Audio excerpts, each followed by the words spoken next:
independent of that? You want to give the team your energy. You want them to feed off of you. So even if they're having a bad night or a bad season, you want to kind of get out there and hope the crowd notices you and gets into it, even if the team is having a bad night. So I think it might pump you up a little more to try to get that audience in there. Did you happen to see any of the highlights last night? Brandon Jennings has a new haircut. Yeah, really? He tweeted about it. What did we call it? He did. Kind of high and tight. The kid and play kind of look. He's trying to bring it back. Something from 1987. Like the high top thing? Yes. Wow. Nice. He's high top.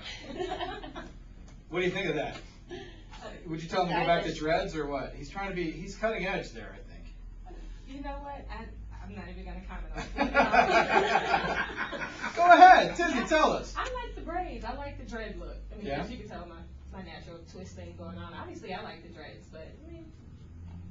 Well, I haven't seen his hair so far. Are you? Well, you're going to see it Friday night when they play the Bulls. You promised like not to laugh, or is it? I'm going to laugh before I get there just because you guys are joking about it. And I haven't even seen it. I'm going to search for a picture. Yeah, I thought the Journal Sentinel should have had a picture because that was the most interesting thing that happened last night in New Jersey was him unveiling the new. He had a twit pic about it too. You guys are big on Twitter too? I mean. I am. Not me. I am. Me It's kind of bad.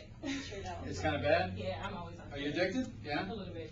Well, Brandon Jennings is on there quite a bit. Was fined earlier this year for being on there. But I think it's awesome that athletes can just communicate to people. As long as they still stop by and talk to us, they can communicate directly to the fans. Of course. Now, you guys have a page. I'm following Energee on Twitter now. At Bucks Energy. Yep, Bucks Energee on Twitter. And whenever we talk about Twitter, Dan just gets this confused look on his face. A guy whose VCR has been blinking noon since 1984. He can't use a microwave to make popcorn. I have a 9-inch black and white TV. That's all I have. That's all I need. Wow. Okay, maybe. Maybe not. One color TV in there somewhere. One. Hopefully. Yeah. Flat screen next year maybe. Like a 52-inch. But I'm still in 1980. All right, wait a minute. I don't want to give away ages, but were you both born in like the 80s? Yes. Okay, so yeah, let's say like 1981, okay? So you wouldn't know what that was like.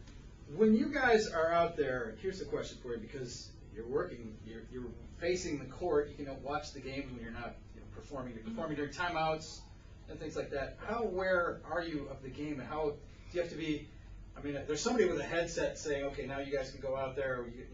You have to be aware if it's a 30-second timeout or a full timeout, right, and stuff like that. Can you have a great seat. Can you actually enjoy the games kind of as a fan, or are you too busy deciding what you got to do? Well, you know what? We usually can enjoy the game, but you have to remember we have a lot of other things that are going on during the game. So we might have suite appearances, or go and have to talk to fans, or go take pictures.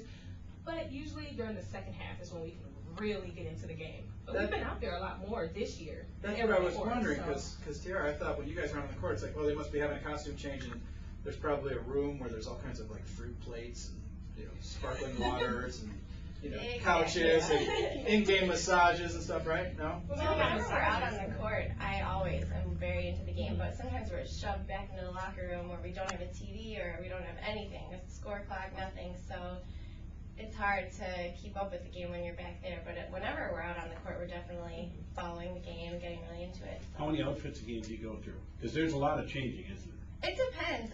Sometimes we can change 3 or 4 times. Sometimes we'll change twice. It just depends On the game, the routine, what we're doing. the feel. If there's a theme or something, like if it's Christmas, there might be a Christmas outfit or something. Is that it? Exactly. Okay.